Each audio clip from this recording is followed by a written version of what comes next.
Empezamos con Rudecindo Vega. ¿Cómo está Rudecindo? Muy buenos días. No, muy buenos días, Rodolfo. Quizás un comentario a lo que tú acabas de señalar.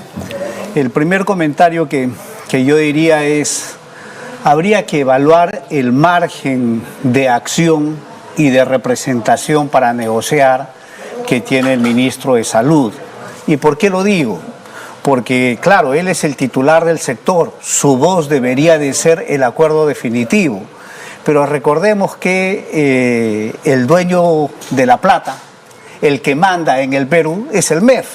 Entonces, si el MEF no está sentado, si el MEF no tiene la autorización, si el MEF no da el aval, todo lo que digan puede quedar en una laguna que no se puede ejecutar. Entonces, creo que eso hay que decirlo de una manera muy clara. Habría buena voluntad, pero no está la plata. Entonces, o de repente está, pero el MEF tiene que estar en la mesa, ¿verdad? Tiene que estar en la mesa o tiene que tener un informe favorable o no. Primer comentario. Segundo comentario, qué bueno que tú refresques y recuerdes el factor de la negociación colectiva en el sector construcción. Efectivamente, son 20 años en los cuales se ponen de acuerdo. Y con una particularidad, Rodolfo, este año en recesión, el sector en recesión, y aún así se han puesto de acuerdo, ¿verdad? Lo cual es más que importante todavía como buena lección, como buena experiencia para la actividad empresarial en el Perú y para la actividad laboral también. Cosas importantes, ¿no? Sí. Con las que uno puede mirarse y decir, bueno, sí se puede, hay una ruta. O sea, no todo es malo, ¿verdad? Hay experiencias positivas y esta es una de las mejores que tenemos en el país, pero que lamentablemente no le damos bola. ¿Lo de la censura ayer al ministro del Interior es bueno o es malo? No, mira, a ver, recuerda que cuando estaba el ministro anunciaron todo el tema de este plan de seguridad, entre comillas. Yo lo he dicho acá en tu programa, yo sé que luego lo han rebotado en otros, que por ejemplo el tema del estado de emergencia para mí no era un error, era una estupidez y creo que eso se ha ido, vamos a decir, comprobando conforme han ido pasando los días. Aunque ellos dicen que no, que sí ha dado resultados, bueno, que los índices de criminalidad han bajado. Claro, han bajado en esos distritos, pero han aumentado en otros, ¿verdad? O sea, vamos a decir, o sea, es torpe también ese engaña muchachos. Claro, si meto militares en San Juan de Lurigancho y meto militares en San Martín de Porres, lo que va a ocurrir es que nosotros aparece y se ha manifestado más. Y eso es lo que ha ocurrido. Han ido apareciendo de una manera dramática en otros lugares del país. Entonces, fue una medida estúpida, torpe, mala, y entonces a consecuencia de esa decisión, una de las consecuencias es que el Congreso censura a la ministra. Pero yo te digo, ahí hay una particularidad, Rodolfo. ¿Cuál? ¿Tú sabes en qué momento se da la censura del ministro? Se da el mismo día que la presidenta está paseándose fuera del país. Uno, con una presidenta paseándose fuera del país, y dos, con un consejo de ministros aprobando, en ausencia de la presidenta, la prórroga del estado de emergencia que ocasiona su caída. Fíjate lo curioso que es. O sea, el mismo día que el Consejo de Ministros aprueba la ampliación de la emergencia cuestionada, ese mismo día el Congreso le censura. Y ese mismo día la presidenta está fuera del país. ¿Y eso no es casualidad? No es casualidad. Por supuesto que no es casualidad, creo que deben ahí haber algunos mensajes que deben de evaluarse.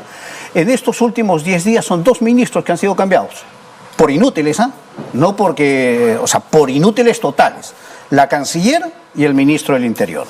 Y parece que en ese escenario el premier no se da ni por aludido, y el gobierno, la presidenta, mientras ella siga paseando, normal. Esa es la desgracia del país, que no tenemos autoridades, que no tenemos gobierno y que por lo tanto estamos ante esa falta de gobierno, estamos a merced de la desgracia del país. Y una población aparentemente indiferente.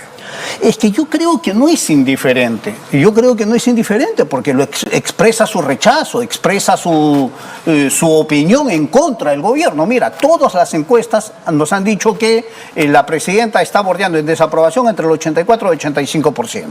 El Congreso entre 94 y 95%. El Premier bordeando el 80%.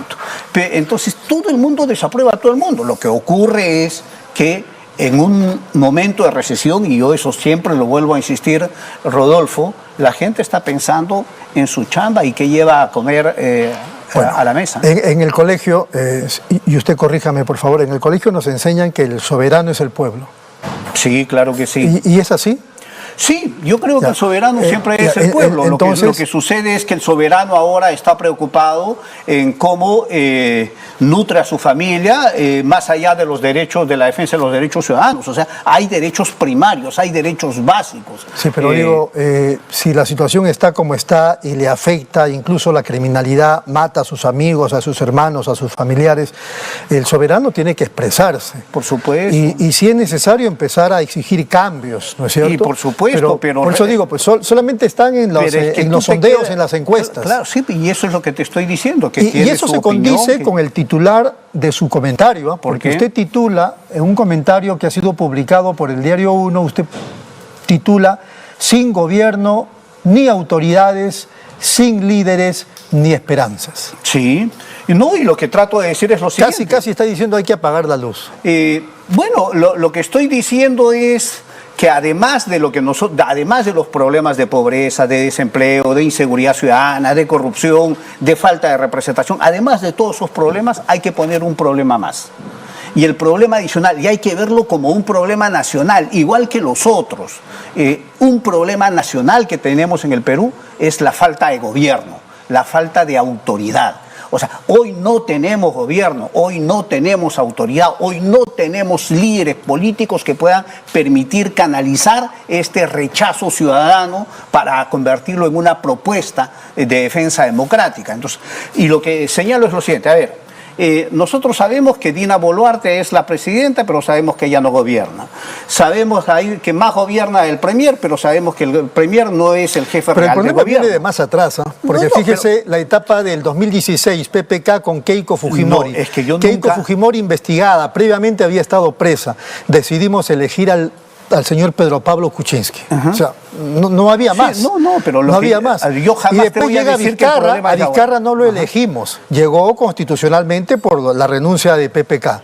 Igual lo de Sagasti, a Sagasti tampoco lo elegimos. No ha hecho una mala gestión, pero tampoco lo elegimos. Y así podríamos seguir. No, y yo jamás voy a defender todo ese proceso. Tú sabes que, más aún, tú sabes que yo vengo escribiendo de este tema hace mucho tiempo, y lo que señalo es que la crisis política viene de hace mucho tiempo. O sea, lo que tú dices, eso yo no lo voy a poner en cuestión. Más, lo de Pedro Castillo, creo que usted me va a dar la razón. Pedro Castillo llega a ser presidente gracias a Keiko Fujimori, porque nadie quería votar por ella. Bueno, eso ya está comprobado, como yo alguna vez lo he comentado. Eso reafirma lo que usted dice, falta de líderes. Sí, Keiko Fujimori tiene la virtud de haber convertido el partido más fuerte de las últimas décadas, que es el fujimorismo. Pero además de eso tiene otra virtud, de haber convertido el antifujimorismo que sea más fuerte que el fujimorismo, ¿verdad? Eso tiene.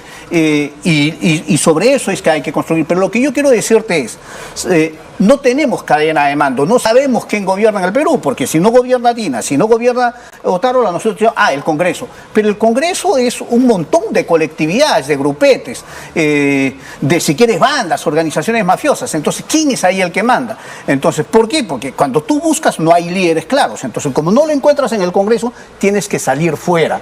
Entonces, lo que yo trato de decir es lo siguiente: quizás a los que están afuera, a los titiriteros, no al títere, Dina y el Premier, estoy diciendo, quizás los ciudadanos deberíamos de comenzar a exigirle ya a los titiriteros, a Keiko con Fuerza Popular, a Vladimir Cerrón con Perú Libre, a César Acuña con APP, a la gente de Avanza País, que hoy no tiene, a Pepe Luna y a Patricia Lidia, Somos Perú.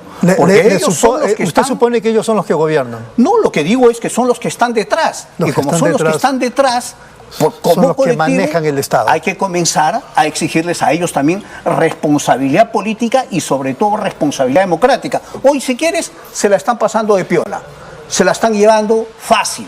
¿Por qué? Porque nadie los enrostra y nadie les dice. Entonces, cuando yo digo sin gobierno, sin autoridad, sin líderes y prácticamente sin esperanza, lo que estoy diciendo es, pero quizás ahora deberíamos de focalizarnos ya en los titiriteros y no tanto en el títere. Ahora, ¿los titiriteros son de izquierda o de derecha? Son de derecha. Todo lado. De todos lados. De todos lados. Ajá. Pero lo peor es que cuando tú juntas a todos los titiriteros tienen un rasgo común. ¿Cuál? Ser investigados por la Fiscalía por organizaciones criminales. Terrible, ¿verdad? Terrible doloroso. para el país. Claro, terrible, doloroso para el país, para los ciudadanos, en general para todos. Y eso es lo que tenemos que impulsar en esta toma de conciencia. Claro. O sea, hay que comenzar a impulsar que los ciudadanos pudiéramos... Después de todos esos no hay más. Respecto de líderes, quiero decir. No hay más. ¿Por qué? Porque lo que yo te digo, el resto de... A ver, yo le menciono algunos nombres, a ver. Carla García en el APRA.